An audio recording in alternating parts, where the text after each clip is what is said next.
In the early 5th century BC, the expanding Persian Achaemenid Empire controlled a vast area from northern India to southeast Europe, and included among its subjects Ionian Greeks in western Anatolia. The Greek city-states of Athens and Eretria supported an Ionian revolt against Persian rule that was crushed by the king of Persia, Darius I, in 494 BC. It was Darius's resolve to punish the Athenians and Eretrians that motivated the Persian invasion of Greece in 490 BC. When the seaborne Persian army landed at Marathon, the Athenians marched out under leaders including Miltiades to confront the invaders at their landing ground. The Spartans, the most militaristic of the Greeks, were urged to join the war, but they insisted they could not come immediately because they were engaged in sacred ceremonies.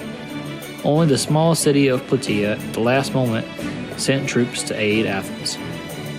The Athenians and their allies took up a position blocking the Persians on the coastal plain. After a standoff of several days, Miltiades decided to attack. His troops, all hoplites armed with spears and shields, ran in tight formation toward the Persian army, a diverse force including javelin throwers, archers, and horsemen. The hoplites in the center of the Greek line became disorganized, stumbling over rough ground under a rain of arrows. Seeing their enemy falter, the Persian infantry launched a countercharge. Struggling to reform their phalanx formations, the Greek hoplites retreat. The Persians pushed the hoplites back in the center. On the flanks, however, the dense masses of armored Greek infantry charged into the inferior Persian foot soldiers, who had been relegated to the wings. Overwhelmed, the Persian infantry on the flanks fled the battlefield. The Athenian and Plataean hoplites on the wings resisted pursuing the routed Persian infantry, instead of turning inward and attacking the exposed flanks of the Persian troops who had advanced against the Greek center. Threatened with envelopment, the Persians found themselves engaged in a close-quarter struggle for survival. The Persians fled back toward their ships, which rapidly began to put out to sea. There was fierce fighting on the beach with the pursuing Greeks, who seized 7 Persian vessels. After the battle, the Greeks counted 6,400 Persian bodies left on the field. Greek sources claim that their own losses totaled no more than 200. The battle is known chiefly through the account of the Greek historian Herodotus, in which many details are obscure and some mythologized. News of the Greek victory is said to have been carried to Athens by the messenger Phidippides. I'm honestly not even sure if I'm pronouncing his name right, to be honest. Who ran 26 miles, giving the name to the modern marathon. A setback rather than disaster for the Persians, the defeat delayed a full-scale invasion of Greece for another 10 years. In 480 BC, the Persian Empire resumed its bid to conquer Greece, having temporarily abandoned its attempt 10 years earlier, after the defeat of Darius I at the Battle of Marathon.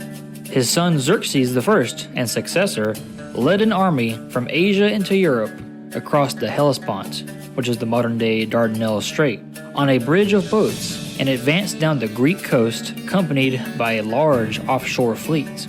The Greek city-states, usually divided, agreed to cooperate in the face of this common threat. The city of Sparta sent 300 hoplites northward under King Leonidas to block the Persian advance, and other city-states sent contingents to join the Spartans. An army of about 7,000 Greeks took a position in the Thermopylae Pass, a narrow stretch of land between Mount Kallidromo and the sea on the east coast of central Greece. The Persian army they faced was huge.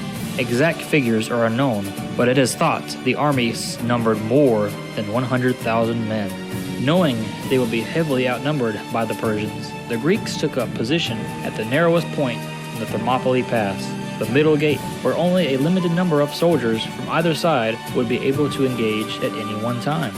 Nonetheless, when they saw the Persian army arrive, many of the Greek commanders argued for withdrawal. After a 4-day delay, Xerxes launched his army in a frontal attack. Thousands of archers delivered an opening barrage, which had little impact on the armored hoplites. Then Xerxes' infantry, the Medes and the Scythians, swarmed forward, but were slaughtered by the Greeks, drawn up in a phalanx formation in front of the Phocian wall. Reluctantly, Xerxes resolved to commit the immortals, his crack troops, to the battle in the pass. The 10,000 Persian immortals attacked in waves. Leonidas rotated his troops, successfully placing contingents from different cities into the front line. At moments, he staged fake retreats, drawing the Persians forward so the Greeks could punish them with counterattacks. Xerxes assumed that he must be wearing down the Greek resistance, but renewed Persian attack the following day were again repulsed with heavy losses. The betrayal of the Greeks by a local man called Ephialtes gave Xerxes new hope. Ephialtes offered to guide the Persians along a goat path through the mountains, leading to the rear of the Greek position. The Spartan king Leonidas had positioned 1,000 Phocian troops to defend it. Faced with 20,000 Persian infantry, however, the Phocians decided not to engage and later withdrew. Informed of the Persian outflanking move, Leonidas knew the battle was lost. Ordering most of his army to withdraw, he remained at the pass with his 300 Spartans, supported by 700 Thespians and 400 Thebians to cover the retreat. At dawn, he led his men out to meet the Persians in open ground as Xerxes sent forward his cavalry and light infantry. Leonidas was killed by an arrow. The surviving Spartans and Thespians carried Leonidas' body to a hill behind the Phocian wall, where they fought to the death against the Persians. Only the Thebians surrendered. When the fighting was over, Xerxes had Leonidas' corpse decapitated and crucified as revenge for the losses he had inflicted. The Phocian wall was dismantled and the Persian army continued their advance. Whether the fighting at Thermopylae significantly delayed the progress of the Persian invasion is open for debate. After the conflict, the Persian army occupied Athens. However, Thermopylae has legendary status in Greece as well as in wider European culture, where it became a symbol of supposed European moral superiority. The Persian ruler Xerxes led a second invasion of Greece, this time commanding much larger land and sea forces. The Persians were able to assemble a powerful navy from their subject peoples around the Mediterranean, including the Phoenicians, the Egyptians, and the Ionian Greeks. Anticipating an attack, the Greek city-states had made plans for a joint defense, but relations between them were combative, and unity was precarious. In 482 BC, Athens, inspired by the leadership of Themistocles, embarked on a major shipbuilding program that made the city the leading Greek power at sea. Xerxes' power on land proved irresistible when he launched his invasion in 480 BC, but the battle at Salamis would demonstrate the clear superiority of the Athenians and their allies at sea. Advancing to Athens, the Persian army overcame Greek resistance at Thermopylae, and the Persian fleet tried but failed to destroy the Greek fleet at Artemisium. Evacuating Athens, the Athenian population took refuge with the Greek fleet on the island of Salamis. Themistocles persuaded the Athenians' allies that the Persians could be defeated in the waters off Salamis. He fed the Persians false information, making them believe the Greek warships intended to slip away. Xerxes ordered his fleet to block their escape, keeping 2 squadrons to the east of Salamis through the night. It is believed he may have also sent a crack Egyptian squadron around the island to the west to block a possible escape route, but this is disputed. Well rested after a sound night's sleep, the Greeks in Amblaki and Palukia bays launched their boats at dawn. 2 squadrons of the Persian fleet, their sailors exhausted after their night patrol, entered the Salamis Channel. They heard the Greeks singing their hymns well before they saw their warships emerge from behind a headland. Still assuming that the Greeks intended to withdraw, the Persians hastened forward in pursuit of what they thought was a frightened and fleeing enemy. Just as Themistocles intended, the Salamis Channel soon became crowded with ships, some 600 from the Persian fleet and 370 Greek vessels. The Athenians and Corinthians entered the channel on the left of the Greek line, while the Spartans and the other Greek contingents were on the right. Although the Persian ships were more numerous than the Greek vessels, the confines of the Salamis Channel favored the heavier Greek triremes. Moving across to the mainland side of the Salamis Channel, the Athenians and Corinthians turned to meet the advancing Persian warships and engaged them with ramming and boarding. The Spartans and their allies on the Greek right ran broadside into the Persian fleet, passing the mouth of the Amblaki Bay. The battle disintegrated into a vast melee, which favored the highly motivated Greek forces. As the Persian resistance in the channel crumbled, the Athenians attacked the main Persian fleet, parts of which hoisted sail and fled for the open sea. The Greeks landed a force on Thessalia Island, and massacred the Persian soldiers there. Xerxes, furious with his navy, executed 2 of his Phoenician captains, and soon after his defeat withdrew his army northwards. After the battle, Xerxes withdrew from Greece with part of his army, leaving a reduced force under Mardonius to complete the Persian conquest. Though the Greeks suffered setbacks at Thermopylae, their spirit remained unbroken and managed to defeat the Persians at the Battle of Salamis. Fast forward to 479 BC, the Persians, commanded by Mardonius, returned to Greece to quash the remaining resistance. The Greek city-states, united under the Hellenic League, aimed to repel the invaders and preserve their freedom. The Hellenic League was an alliance of Greek city-states, including Athens, Sparta, Corinth, Thebes, and more. Led by the Spartan general Pausanias, the coalition brought together warriors from different regions, each with their distinct military traditions and strengths. Mardonius, a skilled Persian general, commanded the forces of the Persian Empire. He sought to subdue the Greek city-states and expand the reach of the Persian Empire. Mardonius led a diverse army consisting of Persian infantry, cavalry, and archers, as well as troops from various conquered territories. Plataea was strategically chosen as the site of the decisive showdown. Nestled between mountains and hills, the terrain favored the Greek hoplites. The city's fortifications and limited space for maneuvering hindered the Persian cavalry and played into the hands of the Greek phalanx. The Greek phalanx was a formidable force.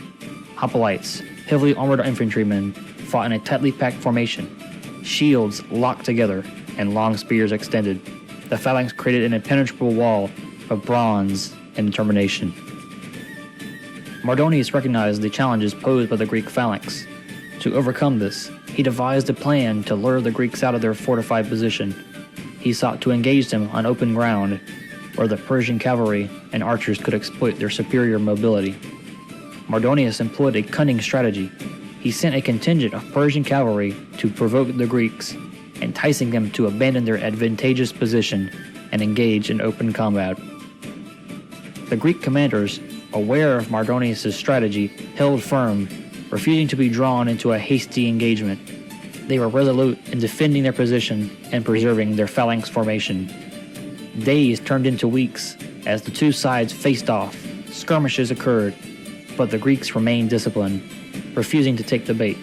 Mardonius grew increasingly frustrated, realizing that his plan was not yielding the desired results. Finally, the moment of reckoning arrived. The Greek commanders, seeing an opportunity, launched a coordinated attack. The Greek hoplites, unyielding in their determination, surged forward, driving back the Persian forces. In the midst of the chaos, Mardonius himself led a fierce counterattack, displaying extraordinary bravery. He sought to turn the tide in favor of the Persians. However, he fell in battle, and his death dealt a significant blow to Persian morale. With the death of Mardonius and the loss of their leader, the Persian forces faltered. The Greek phalanx, emboldened by their success, pressed their advantage, driving the remaining Persian forces into disarray. The Battle of Plataea ended with a resounding victory for the Greeks. The Persian threat was repelled, and their ambitions of conquering Greece shattered. The battle had far-reaching consequences.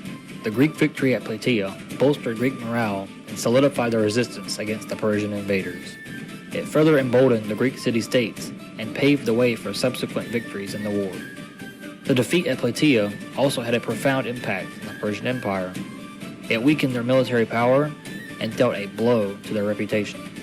The loss of Mardonius, a skilled Persian general, further diminished their leadership.